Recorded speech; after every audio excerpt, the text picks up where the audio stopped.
Hello YouTube and hello BigLundi. So I tried to make this video once. It's in theory processing, but I have the hypothesis that I formulated the hypothesis that it will fail. So here I am taking another stab at it. BigLundi, I watched your video on consumerism and smash in the title. And I feel like some points need to be clarified about the relationship between consumerism as such and the holidays, right? So we need to think through what holidays are, right? And how they sort of function in society.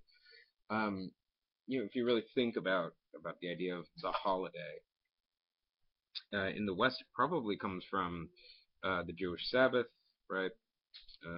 Extends to the Christian Sabbath, etc. These were days for observance. You don't work on these days. You focus on God, right? And it's useful to keep that sort of religious history in mind when you think through holidays, I think, because I don't think holidays I don't think that they would have existed without that history. Maybe I'm wrong. Maybe they would have. But these days, what is Christmas really, right? Christmas is very much it's a day that all of my friends and family have off of work, or most at least. So as a result, we can gather, right? And we have that day off sort of with the express purpose of gathering together and enjoying each other's company, right? Now that's a certain kind of social relation that I have with my close friends and family. There's exchange of gifts, right? There's all of the iconography and the stockings on the really on the wall on my apartment, but on the fireplace, I guess they're supposed to be hung from. There's all that kind of stuff, storytelling. My uncle used to read The Nightmare Before Christmas, not The Nightmare Before Christmas, The Night Before Christmas, to us, in his big booming voice, and all of this kind of stuff. Good sort of family memories, right? I always remember the smell of pine and the sort of crisp feeling in the air, and all that kind of stuff. And that's sort of what Christmas is to me, right? It's that kind of,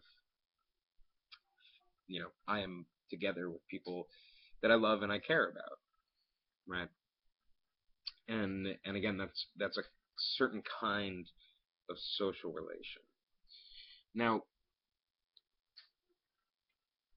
that's a kind of social relation that I think is very special and sort of ever more precious and rare, right? So when I think of Christmas, and I could be totally off base, when I think of Christmas, I think of going to someone's house, right? I don't think of going out to a restaurant to dinner. I don't think of exchanging money with an organization, right?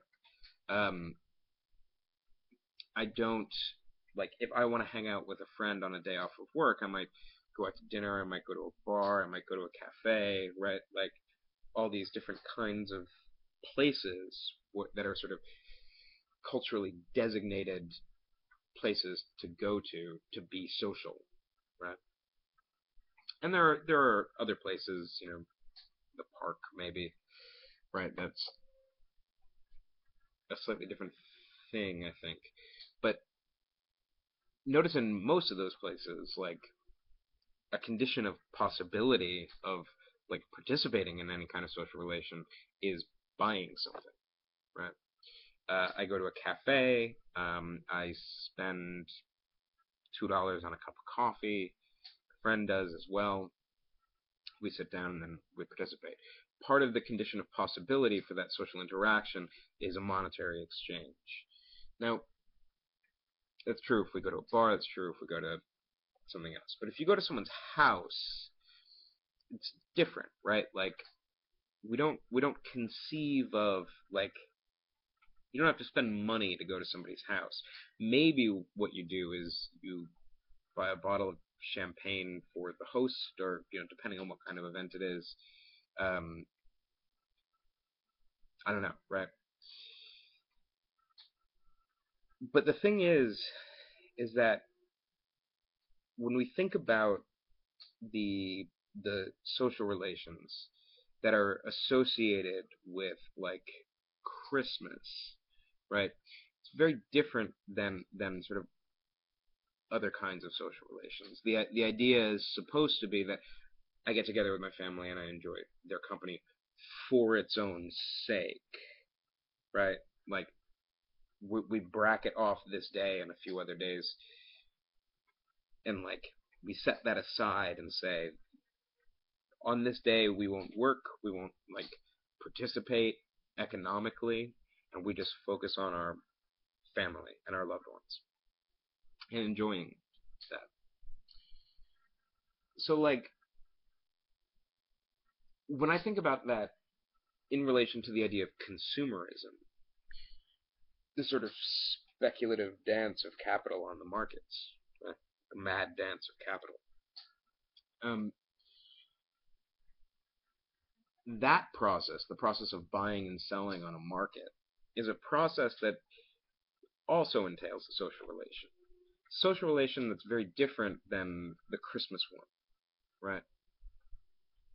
There's overlaps. I don't mean to say that these two things are mutually incompatible or something like that, but you think about like if I'm hanging out with a friend and they ask me for a cigarette, I just give it to them, right? And no, like I don't in my mind I don't like keep track of the amount of cigarettes that I've bummed to a friend, right? Like it's just sort of a part of the idea is that when I'm sitting somewhere with somebody, like there's a sort of communal aspect to sitting with a friend, right? That's a social relation that's predicated on a certain sort of quasi-communistic idea, right? In a just something like when we think of a cigarette would be a good, or you could think of a service. Hey, could you hand me that? Like imagine how crazy you would have to be to say, what do I get for it, right? Like you're all of a sudden expecting an exchange relationship. Obviously, if I go to a friend and say, hey, can I bum a cigarette, and they just give me a cigarette, as opposed to, hey, can I bum a cigarette, and they say, what do I get for it?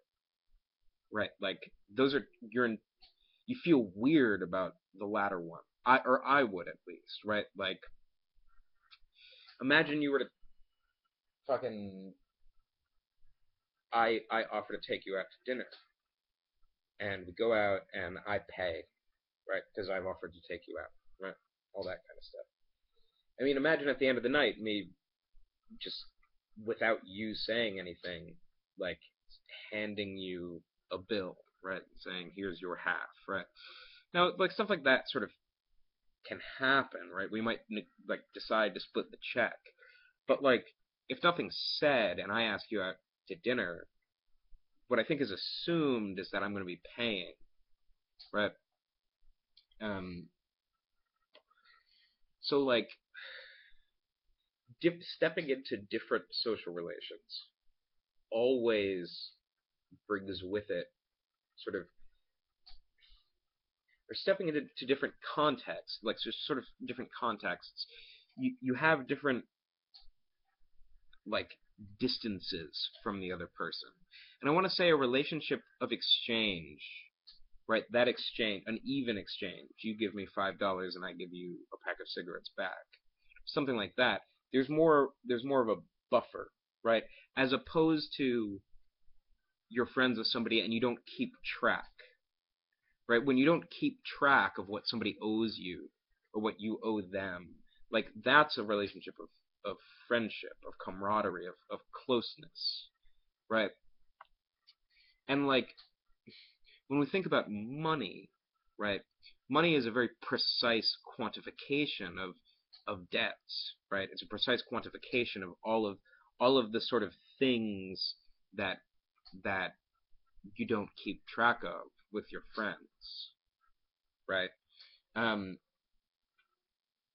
and mind you, that's all little things. Like you might loan somebody something and expect some reciprocation or something like that might be worked out. But like, I think generally the baseline assumption with when you're close with somebody is that you don't keep track, right? You're just participating together in the activity of being friends with one another. Everything else is secondary. This is why I hate it. And so, well, let me put it this way. So I want to say that like consumerism, consumerism as a social force is predicated on a social relation, just sort of as such, is predicated on a certain kind of social relationship that's very like inhuman.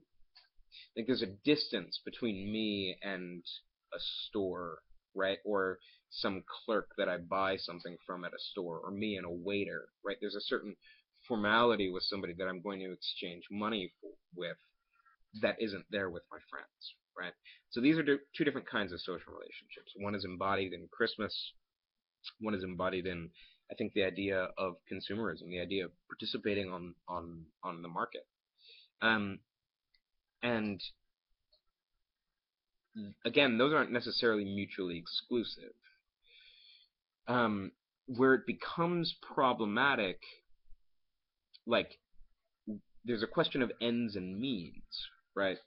So when you have a sort of consumerist paradigm that you are working with, right, to fulfill your friend's happiness, right?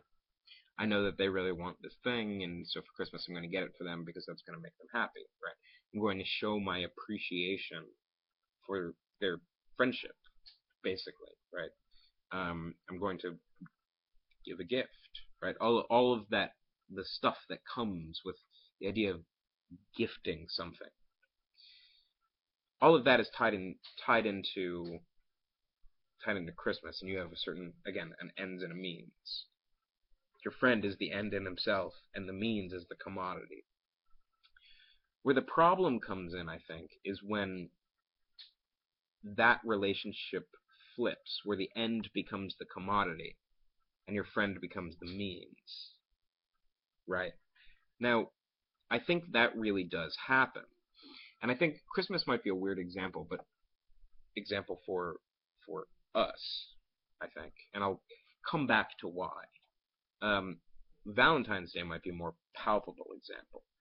Like, I know people and have met people who treat Valentine's Day as, I've met girls who, when Valentine's Day comes around, the boyfriend becomes secondary, right? What am I going to get as a commodity, right? And if the boyfriend doesn't get something, right, like that's devastating, right? Like that's probably you haven't expressed your love for me properly. Um, but Valentine's Day is at some level supposed to be just a day that we reserve to appreciate someone that we love, right? So if I were to buy a locket for a girlfriend for Valentine's Day, um, that can be a very sincere gesture of love. If the following year for Valentine's Day, say, hey, let's just go to the park and enjoy each other's company. Like let's just spend time with each other and talk, right? And like do all of that stuff. I just want to spend time with you, right? With no physical commodity. shouldn't that be just as good, right? Like, shouldn't it be the case that simply like going to the park with somebody that you love and spending time with them for its own sake, because we just don't get to do that enough, right? Shouldn't that be just as valuable as some locket that I give or something like that? Like, why is the purchasing of a commodity like necessary in the observance of Valentine's Day? And I don't mean to say that it is, right? But I just know people who think that way, and I think that this can go very far, right? Like, I have met people, and I'm sure you have too, who to a certain degree like can't think love, right? They can't think the idea of love without attaching it to some commodity, right? I want to show this girl how much I care about her, so I'm going to buy her earrings. You know what I mean? Like, I'm going to buy her something. Like, that's the go-to. The gesture of showing how you feel about somebody um, is not valuable enough in itself. That's a problem, right? Like, that's really bad. There's something sort of inhuman about that, right? Like, I am only human um, insofar as being human entails the ability to express love for another human being, which I don't think is unfair. Um, then the moment you link love to the commodity in this way, then I am only human insofar as I can purchase commodities, right? Which again, like, I don't mean to say that like all commodity exchanges entail more distant social relations, but I think like the more commodified a certain sphere is, the less personal things get. Um, the less human the expression is, right? And so the reason why I said it's harder to articulate for you and me is because both of us happen to be atheists, but I don't think it's wrong for sort of conservative Christians, maybe through this 60s and 70s, throughout a certain period of time, saying Christmas is the day that we observe the birth of Christ, right? This is a religious moment, and sort of attached to that, right, are all of these symbols, right? The Christmas tree, doing reindeer and stuff like that, these things in a very contingent way. They don't imply each other necessarily, but like in a very contingent way, this sort of nexus of symbols has surrounded this religious observance, which is just kind of fine. I think for most Christians that's probably fine. The moment where, however, those symbols, right, the giving of presents and stockings, all that stuff, when that becomes what Christmas is, and the religious aspect of it becomes secondary to that, like, I can imagine, like, I can understand religious folk having problems with that, right? I think this is where you get sort of the idea of the consumerist critique mindset. Now, for me, as a non-religious person, it doesn't follow that I think that that day should just be consumerized, right? Like, I think that that day still has value as a day that we spend with people that we love and that we set aside to enjoy people for their own sake. Um, that's a good thing. And again, it's something that is diminishing in our culture. I think it's something that's waning.